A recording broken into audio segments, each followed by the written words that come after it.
আপনাদের কল্যাণ রাষ্ট্র দেখতে আমেরিকা যাওয়ার দরকার নেই, ব্রিটেন যাওয়ার দরকার নেই, সুইজারল্যান্ড, ফ্রান্স ওখানে যাওয়ার দরকার নেই। খুব কাছে হচ্ছে সিঙ্গাপুর।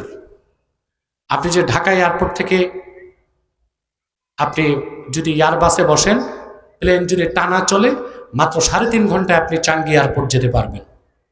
এই দক্ষিণ পূর্ব এশিয়ায় বলা হয় যে most richest and cleanest state in south Asia, সবচেয়ে ধনী আর পরিষ্কার দেশ সিঙ্গাপুর। আমি বহুবার গেছি, ওয়াজ মাহফিলে গেছি, এবং বাংলাদেশের কোনো আলেম বা স্কলার এতবার সিঙ্গাপুরে মাহফিল করতে যায় নাই আমি যতবার গেছি। এখন আমাকে যেতে দিচ্ছে না। এটা হচ্ছে আপনার এই যে বাংলাদেশে হোলি আর্টিজানে একটা ঘটনা ঘটছিল, এরপর থেকে ওখানে সিঙ্গাপুরে ওয়াজ মাহফিল মোটেও হতে দিচ্ছে না। না দিলে তো আর কিছু করার নাই। তা আমি বহুবার গেছি, আমি দেখছি কল্যাণ রাষ্ট্র কি দেয় মানুষকে।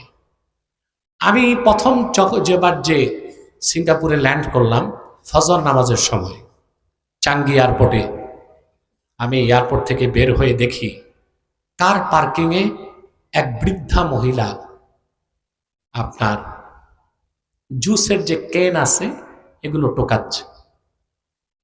আমার কথা, এরকম একটা বৃদ্ধা মহিলাটা খ্রিস্টান, চাইনিজ, গেঞ্জি প্যান্ট পরা। আমার কৌতূহল জাগলো, এই সাত সকালে এরকম ভোর কাক ডাকা ভোরে মহিলাটা কার পার্কিংয়ে এগুলো টোকাচ্ছে কেন? আমি যে তাকে ইংলিশেই টক করেছি, সে বলল তার বয়স 93 বছর মহিলা। সে বলল যে আমি বহু আগে রিটায়ার করছি, সরকার আমাকে যে ভাতা দেয় তাতে আমার চলে না, এজন্য এক্সট্রা টাইম আমি একটু কাজ করি, কিছু ডলার কামাই করি, সুন্দরভাবে চলতে পারি। মনে মনে ভাবলাম, গরিব বাংলাদেশে 97-93 বছরের দাদি বা নানিকে নাতিরা কাঁধে চড়ায়, আর একটা কল্যাণ রাষ্ট্রে 90 ঊর্ধ্ব বৃদ্ধা মহিলাকে কাজ করে খেতে হয়। এটাই হচ্ছে কল্যাণ রাষ্ট্রের সুফল। আসেন এবার সিঙ্গাপুরের প্রধানমন্ত্রীর বেতন কত জানেন?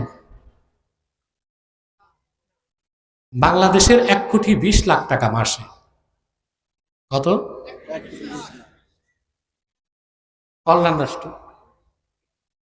সেখানে তারা মানুষকে সুযোগ সুবিধা দিচ্ছে, সব দিচ্ছে, কিন্তু কামাই করতেছে যে 1 লাখ টাকা, 40,000 টাকা সরকারকে দিতে হচ্ছে। তো মানুষের রক্ত পানি করা ঘামের পয়সায় এরকম কল্যাণ রাষ্ট্র কি ভালো? কথা বলেন। ব্রিটেন যান, ব্রিটেনে যার কামাই 1 লক্ষ পাউন্ড, 40,000 পাউন্ড গভর্নমেন্টকে দিয়ে দিতে হচ্ছে। সুইজারল্যান্ডে 45% কর কেটে রেখে দেয় সরকার। এইভাবে জনগণকে শোষণ করে কল্যাণ রাষ্ট্র, এটা কি জাস্টিস না ইনজাস্টিস? বিচার না অবিচার? ইসলামী রাষ্ট্র দিয়েছে জাকাত ভিত্তিক অর্থনীতি। 1 লাখ টাকায় মাত্র 2,500 টাকা আপনি দিবেন জাকাত ফান্ডে। সুবহানাল্লাহ। আনুপাতিক হারে গরিব ধনী হয়, ধনী আরেকটু ধনী হয়, কেউ শোষক হয় না, কেউ পুঁজিবাদী হয় না। মানুষের পুরা জিন্দিগির মধ্যে একটা শৃঙ্খলা ফিরে আসে, সুষম বন্টন হয়, জনগণ তার অধিকার পায়। ইসলামী রাষ্ট্র যা দেয় কল্যাণ রাষ্ট্র কোনোদিন তা দিতে।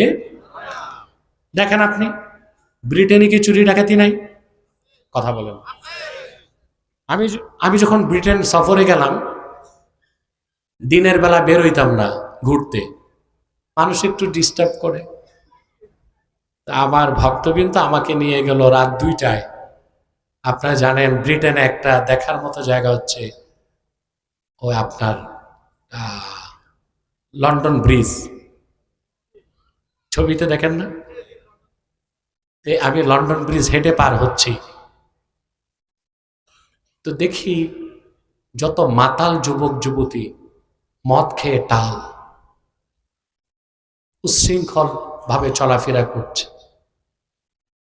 এখন আমি গাড়িতে মোবাইল রেখে বের হব, বলে মোবাইলটা নিয়ে নেন। বললাম কেন?